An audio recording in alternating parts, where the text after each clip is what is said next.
Lucy, Cyberpunk Edgerunners. I didn't know how to start this video. That's the joke. The past couple weeks have been absolutely crazy as a gacha fan, especially this week.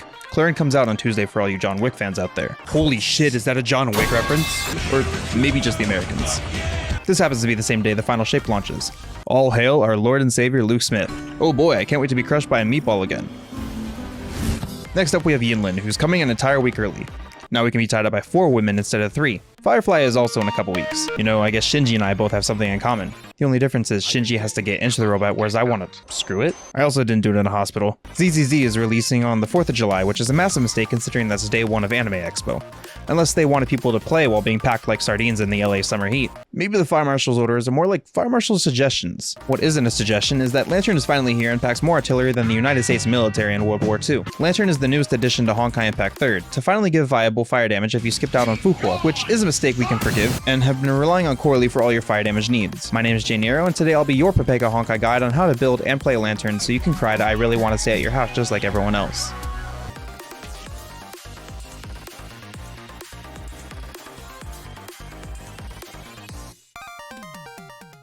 Lantern puts the average Gooner's wet dreams to shame. She doesn't just possess bombshell artillery, but she also possesses enough artillery to turn the Geneva Convention into Geneva Suggestions. Cue the liberation sequence!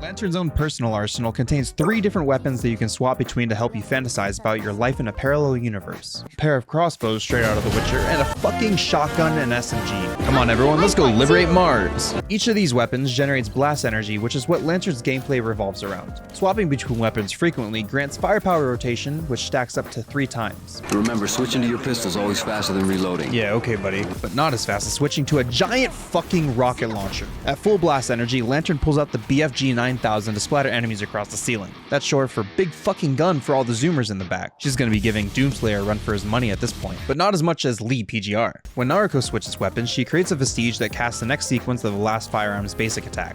But that isn't all, because when she uses her ultimate, Lantern unleashes the full might of the free world's military that rivals Mega Man. The last piece of the puzzle other than her QTE is Stellar Outburst. Being under the same astral specialization as Thelema, when Lantern activates SO, triggering another character casts Rondo in the Shadows. In SO, she gains an enhanced charge attack that has 2 extra blocks of concentrated blast energy and can swap between her weapons more often. Casting Rondo in the Shadows restores 1 block, which when consumed creates a Vestige during combo attack. Now, here comes the easy part finally. When discussing Lantern's rotation, she wants to enter via QTE. This fills up her blast energy completely, excluding the concentrated blast energy in Stellar Outburst. It's faster than farming it manually outside of Stellar Outburst, which is slower than it takes emergency services to arrive from a 911 call. Immediately cast combo attack to deal a lot of damage and cancel the Stellar Outburst while she's midair. This will refill blast energy and CPE completely for another instacast to be followed up by her nuke of an ultimate for massive damage buffed by Stellar Outburst. Triggering 1 teammate cast refills 1 CBE and buffing the damage from firepower rotation. Continue mashing like a Genshin Impact player to build blast energy. When it refills, cast the second teammate to gain the second block of CBE and immediately cast combo attack again. Because the Lantern regens SP fairly quickly, you should be able to get a second ult off before Stellar Outburst ends for the first double ult rotation among the part 2 characters. Just like Thelema, she can be used in a Sendina leader team, but we'll discuss that later. But first, let's talk about her gear.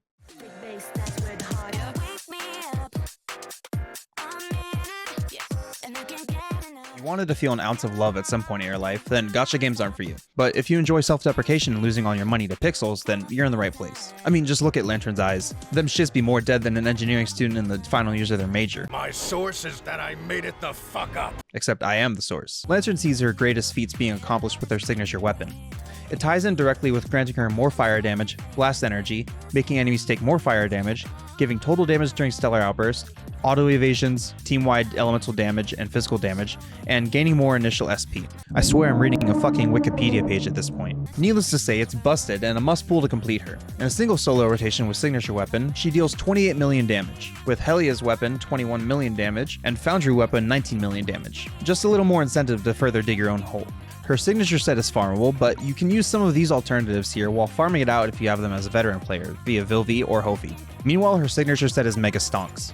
Across all pieces, it focuses on giving Lantern more fire damage, total damage from ult, and more fire damage in general. It also grants the Hanging Flame effect upon entering Stellar Outburst or just dealing damage on the field that activates additional buffs throughout the entire set while also flat out giving Lantern more fire damage for an extended period of time. For the most part, the individual stigs further buff the damage output of Lantern when Astral Ring is not activated for MA clears with Part 1 teams, but the set bonuses focus on buffing her own and the team's damage during Stellar Outburst with either World Star or Wheel of Destiny activated depending on the effect. Some of the set effects and also part of her kit buff physical damage and crit rate and crit damage, so be on the lookout for that with future Valks. I haven't talked about affixes in a while since most people should be more focused on not getting their butts clapped by the bosses. However, there's been enough asking over the past few videos, so I might as well just bring it back in. Even though Lantern is a fire damage Valkyrie, we don't want to be taking fire damage affixes since those shine in super fast damage application like with Luna. She deals larger damage than the next nuclear warhead to start World War III, so she'll be wanting attack boosting affixes instead.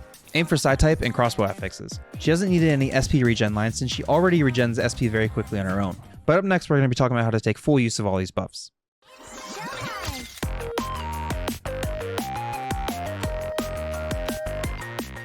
Alright, welcome to the team section. Now I'm still sick, so this is going to be a little bit difficult to record, but we're still going to maintain the idea of doing this off the top of the dome, so here we go. Lantern is the newest fire damage Valkyrie to the game, and she's going to be primarily a DPS.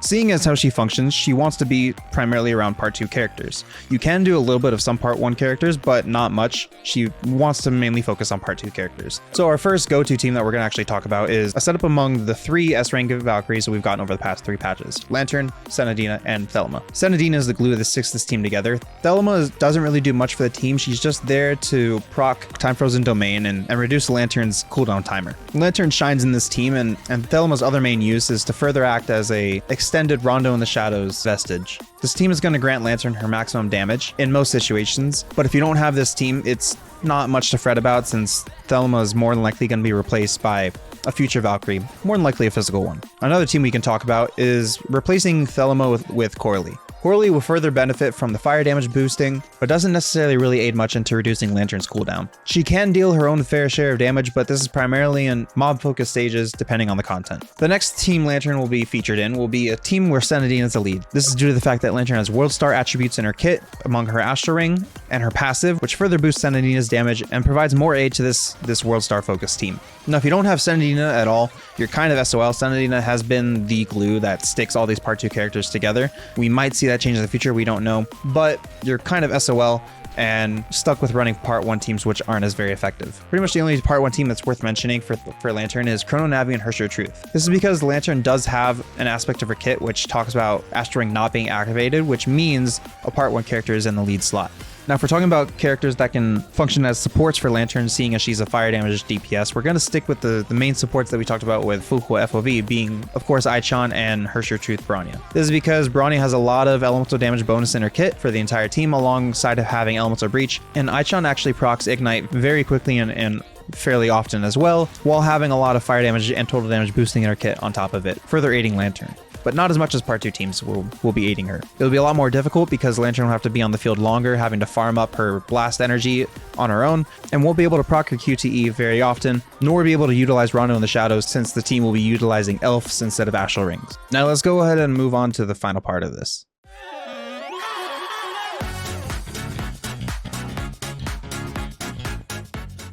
Yes. The section of the video that now gives War Veteran PTSD a run for its money. Lantern is an amazing fire DPS and already deals more damage than your father after coming home on a Saturday night. So you may not be inclined on spending, especially with all the hot women coming out around this time. But just in case you are, let's go over what you can get. S1 increases Lantern's fire damage by 7% and increases total damage received by 1.5% when World Star is active.